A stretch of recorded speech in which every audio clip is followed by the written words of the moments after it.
Terima kasih banyak Dr. Ica atas perkenalannya.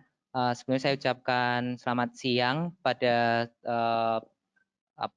para pemirsa webinar dimanapun Anda berada, baik yang mengikuti sesi ini melalui platform GoToWebinar maupun mengikuti sesi ini dari YouTube. Saya juga ucapkan selamat siang pada Dr. Jarir, Dr. Ica, dan kepada Prof. Reviono. Matur nuwun sangat, Prof. Sudah bersedia untuk hadir dalam sesi ini sebagai pembahas. Baik, saya akan langsung mulai pembahasan jurnal reading hari ini terkait terapi COVID-19. Jurnal ini berjudul A Systematic Review on Efficacy and Safety of Chloroquine for Treating SARS-CoV-2 Pneumonia. Next. Oh, bisa ya. Oke. Baik, jurnal ini diterbitkan di manuskrip ini diterbitkan di Journal of Critical Care pada tanggal 10 Maret 2020. Itu kira-kira 17 hari yang lalu. Jadi dengan adanya outbreak COVID-19 ini di seluruh dunia, waktu 17 hari itu terasa sangat lama untuk perkembangan ilmu pengetahuan yang sangat cepat. Dari waktu ke waktu banyak sekali informasi datang, membanjiri kita, banyak penelitian dilakukan, banyak juga di antara penelitian itu yang terpublikasi. Baik, jadi COVID-19 atau Coronavirus Disease 2019 ini adalah sebuah public health emergency yang menjadi perhatian dunia, dan data menunjukkan bahwa 15% dari kasus positif ini mengalami manifestasi klinis yang parah. Meskipun begitu, sampai saat ini belum ditemukan terapi farmakologi yang spesifik dan efektif. Ya, ini saya sedikit menampilkan sebuah cuplikan Twitter ya. Yang pertama dari Presiden kita Jokowi, dikatakan bahwa sesuai hasil riset dan pengalaman beberapa negara lain, pemerintah telah memesan 2 juta Avigan dan menyiapkan 3 juta kloroquine yang akan diresepkan oleh dokter kepada pasien COVID-19 apabila diperlukan. Dan Twitter ini ditampilkan oleh Presiden pada tanggal 20 Maret. Gitu. Dan cukup menarik karena di situ tertulis sesuai hasil riset, dan riset itulah yang akan kita bahas pada pertemuan kita siang ini. Sebetulnya kloroquine itu apa? Pastinya teman-teman sekalian sudah cukup familiar dengan obat ini karena obat kloroquine sudah beredar di pasaran sudah sangat lama, sejak tahun 1934 atau 1944, sudah 70 tahun beredar. Dan mungkin obat kloroquine adalah salah satu obat yang paling banyak diresepkan oleh dokter dan masuk ke dalam WHO List of Essential Drugs. Lazimnya kloroquine ini digunakan untuk terapi anti malaria, namun ternyata kloroquine juga diresepkan untuk terapi rheumatoid arthritis dan lupus. Penggunaan obat kloroquine untuk terapi yang non malaria ini diatributkan kepada peran kloroquine yang memiliki peran imunomodulatori atau memodulasi sistem imun, dan juga memiliki peran antivirus. Ya, studi-studi sebelumnya yang sifatnya in vitro pada sel menunjukkan bahwa obat kloroquine yang memiliki efek imunomodulasi tadi mampu secara efektif menurunkan replikasi virus pada infeksi tipe lain. Di sini disebutkan kloroquine secara in vitro efektif menurunkan replikasi virus SARS-CoV dan MERS-CoV. Meskipun begitu, efikasi dan safety dari obat kloroquine pada terapi SARS-CoV-2 pneumonia masih belum diketahui dengan jelas. Manuskrip ini, studi ini adalah sebuah systematic review di mana para peneliti mengumpulkan informasi menggunakan database PubMed dan Embase. Informasi yang dikumpulkan oleh peneliti ini adalah informasi terkait efficacy and safety dari kloroquine, kemudian penggunaan kloroquine pada terapi pasien SARS-CoV-2 pneumonia, dan juga memasukkan studi in vitro. Bisa kita lihat di sini bahwa pertanyaan yang diajukan oleh peneliti itu cukup broad, cukup luas, sehingga studi atau bahkan di sini tidak hanya studi, tapi juga ada expert opinion, ada editorial, itu dimasukkan ke dalam proses pencarian sistematiknya. gitu. Dan heterogeneity dari hasil pencariannya pun cukup luas karena ada yang memasukkan studi in vitro, juga memasukkan artikel-artikel yang bukan in vitro. Baik, untuk lebih detailnya berikut ini adalah metode yang digunakan oleh peneliti dalam mengumpulkan artikel-artikel, dokumen-dokumen yang berisi informasi mengenai COVID-19 beserta efikasi dan safety-nya untuk lebih detailnya. Selain melakukan pencarian artikel informasi dari dua database besar tadi, PubMed dan Embase, peneliti juga mengumpulkan informasi terkait uji klinik yang menggunakan chloroquine yang saat ini sedang ongoing. Informasi uji klinik ini didapatkan dari registri uji klinik di Cina, Chinese Clinical Trial Registry, dan juga International Clinical Trials Registry Platform dari WHO.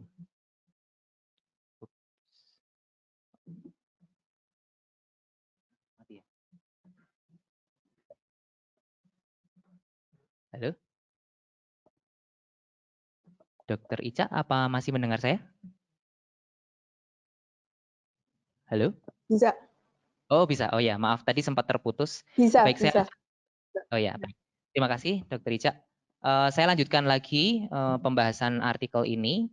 Ya, dari sisi metodologi, ekstraksi data yang dilakukan oleh peneliti ini dua peneliti melakukan screening dari database, kemudian untuk pengekstraksian datanya dilakukan oleh dua peneliti yang lain, dan jika terdapat perbedaan pendapat atau keraguan dalam menentukan relevansi dari sebuah sumber informasi, maka diselesaikan dengan konsensus dengan mengikut sertakan dua peneliti tambahan. Ya, ini adalah hasil dari proses systematic searching yang dilakukan oleh peneliti. Dari pencarian yang pertama, ditemukan bahwa terdapat 234 sumber informasi, di mana 156 diantaranya didapatkan dari database PubMed, 73 didapatkan dari database Embase, dan 5 dari sumber yang lain. Kemudian dilakukan screening terhadap titles dan abstrak, dan juga menyingkirkan artikel atau informasi yang duplikat, dan akhirnya didapatkan 8 artikel full text, dan kemudian di screening lagi menjadi hanya 6 relevant study. Selain itu, peneliti juga menemukan bahwa pada saat penelitian ini atau pada saat paper ini diterbitkan, terdapat 23 uji klinik yang sedang berlangsung terkait peran kloroquine pada pneumonia SARS-CoV-2. Ya, ini adalah 6 sumber informasi. Saya tidak menyebut ini sebagai studi karena memang tidak semuanya adalah sebuah studi, tapi ini adalah informasi. Jadi ada 6 informasi yang berhasil dikumpulkan oleh peneliti. Yang pertama adalah sebuah narrative letter, kemudian ada research letter, ada editorial, kemudian ada sebuah expert consensus yang ditulis dalam bahasa Cina, kemudian ada national guideline document di Belanda yang dikeluarkan oleh CDC dari Belanda, serta ada national guideline dari Italia. Mari kita bahas satu persatu dari artikel yang berhasil dikumpulkan. Yang pertama, ini adalah artikel atau penelitian, sebetulnya ini adalah penelitian in vitro yang berjudul Remdesivir and Chloroquine Effectively Inhibit the Recently Emerged Novel Coronavirus.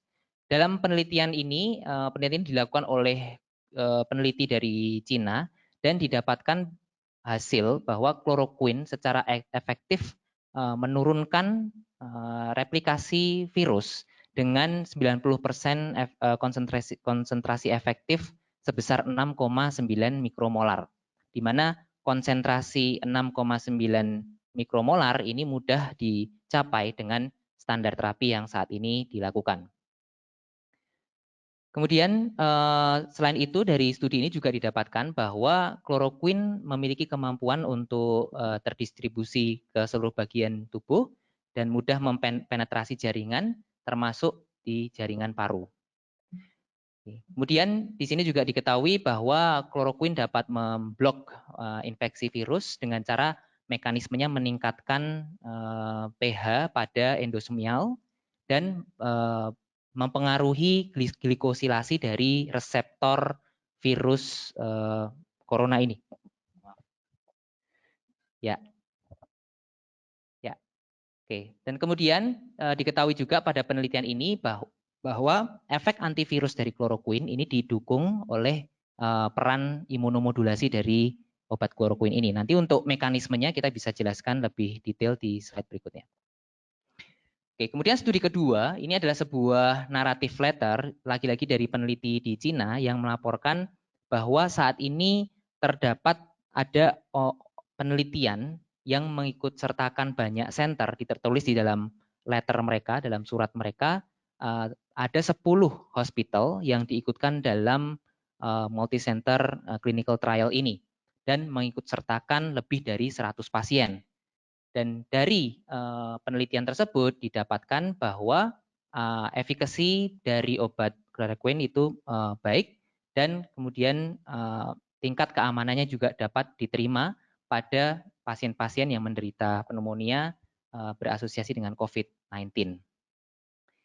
Ya, meskipun begitu, pada saat peneliti dari Systematic Review ini melakukan penelusuran dari registri penelitian yang disebutkan tadi, ternyata tidak ditemukan registrinya, sehingga menimbulkan sebenarnya pertanyaan. Baik, kemudian studi ketiga, artikel yang ketiga ini adalah sebuah editorial yang ditulis oleh seorang peneliti dari Prancis, dan menekankan lagi bahwa secara in vitro kloroquine secara efektif mampu menghambat infeksi virus, terutama virus SARS. Ya, dan di sini tertulis juga bahwa kloroquine memiliki risk and benefit yang baik, kemudian aman, serta juga harga yang murah, yang ini di highlight oleh peneliti ini atau peneliti ini. Baik, kemudian yang berikutnya adalah sebuah expert konsensus, lagi-lagi dari Cina juga, dan panel dari expert ini merekomendasikan penggunaan chloroquine phosphate tablet dengan dosis 500 mg 2 kali sehari selama 10 hari untuk pasien yang terdiagnosis pneumonia SARS-CoV-2, baik itu yang manifestasi klinisnya ringan, moderat, maupun severe. Nah, tapi ada beberapa hal yang perlu diperhatikan, bahwa pasien-pasien ini haruslah melakukan tes darah terlebih dahulu untuk merule out anemia, trombositomia, sitopenia, leukopenia, kemudian tidak ada serum electrolyte disturbance, dan tidak ada gangguan dari fungsi ginjal dan fungsi liver. Selain itu diperlukan juga pemeriksaan elektrokardiografi yang rutin terkait efek samping dari kloroquine ini. Ya, dokumen yang berikutnya adalah sebuah guideline dari CDC di Dutch Center di Belanda, dan di sini tertulis bahwa komite ini merekomendasikan, menyarankan regimen kloroquine untuk dewasa sebanyak 600 mg kloroquine base, yaitu 6 tablet ACQ. ACQ itu adalah merek kloroquine yang ada di Belanda, 100 mg, diikuti 300 mg setelah 12 jam pada hari pertama, kemudian dilanjutkan dengan 300 mg kloroquine base 2 hari per oral, ya, selama 2 sampai 5 hari. Lagi-lagi di rekomendasi ini juga ditekankan bahwa terapi ini perlu dihentikan maksimal pada hari kelima untuk mengurangi efek samping dari obat ini, karena seperti yang diketahui half-life dari kloroquine cukup lama, yaitu 30 jam maksud saya, maaf. Ya, kemudian ini adalah sebuah guideline dari Italia. Ini adalah dokumen kita yang terakhir. Ya, di sini tertulis bahwa komite merekomendasikan regimen pengobatan kloroquine 500 mg, ya, 2 kali per hari, dan hidroksikloroquine 200 mg per hari selama 10 hari. Dan durasi perawatan, durasi pemberian tablet ini, pemberian terapi ini bervariasi dari 5 hari sampai 20 hari, tergantung dari tingkat keparahan pasien. Ya, dan di sini juga tertulis bahwa populasi yang dapat diberikan obat kloroquine bervariasi dari mulai yang mild respiratory symptoms dengan komorbid sampai pada pasien dengan kegagalan respirasi.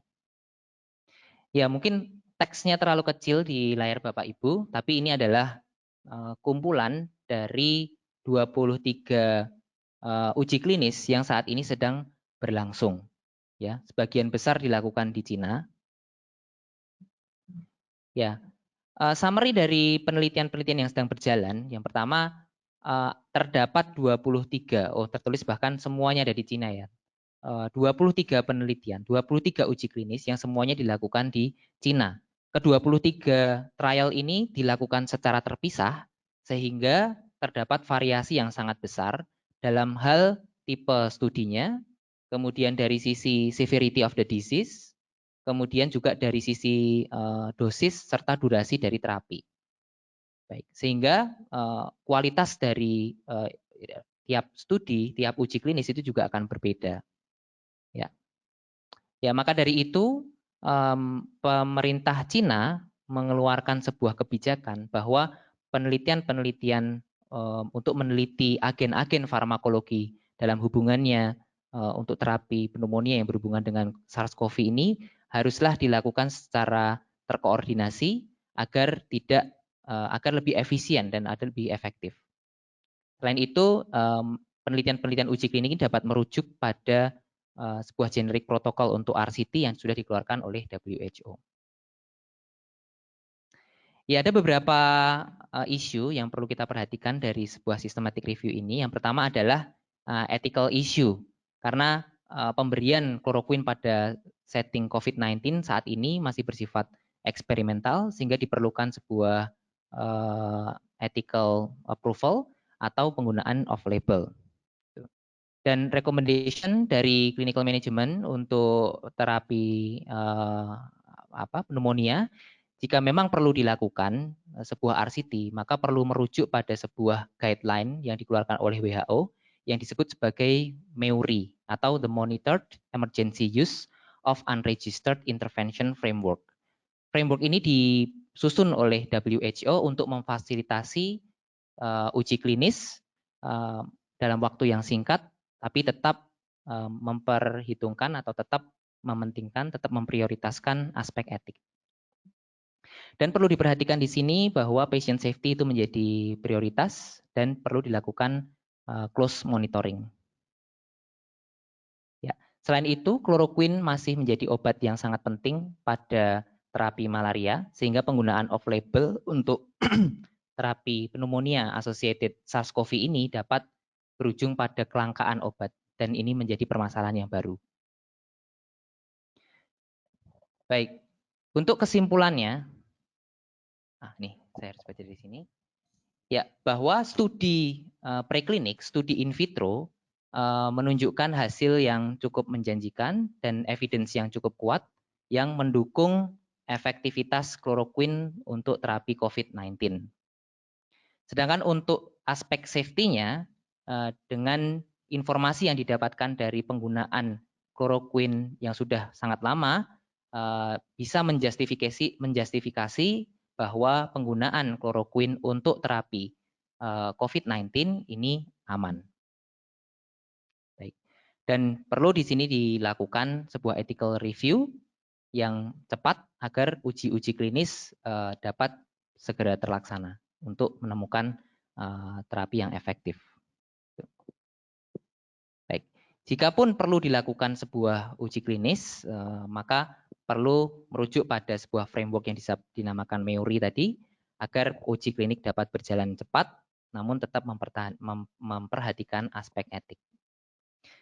Dan dari presentasi ini kita semua pasti setuju bahwa informasi yang dikumpulkan itu masih belum terlalu jelas memberikan gambaran pasti mengenai peran kloroquine terhadap pneumonia associated SARS-CoV-2. Karena informasi yang dikumpulkan tadi ada yang sifatnya expert opinion, ada yang sifatnya itu studi in vitro. Tapi pada saat kita menilik lebih dalam lagi ke dalam studi-studinya, itu ternyata semua belum ada saat ini hasil yang bisa kita nilai. Sehingga penelitian dengan data yang bagus, terkoordinasi, kemudian multi center itu amat sangat diperlukan pada saat ini.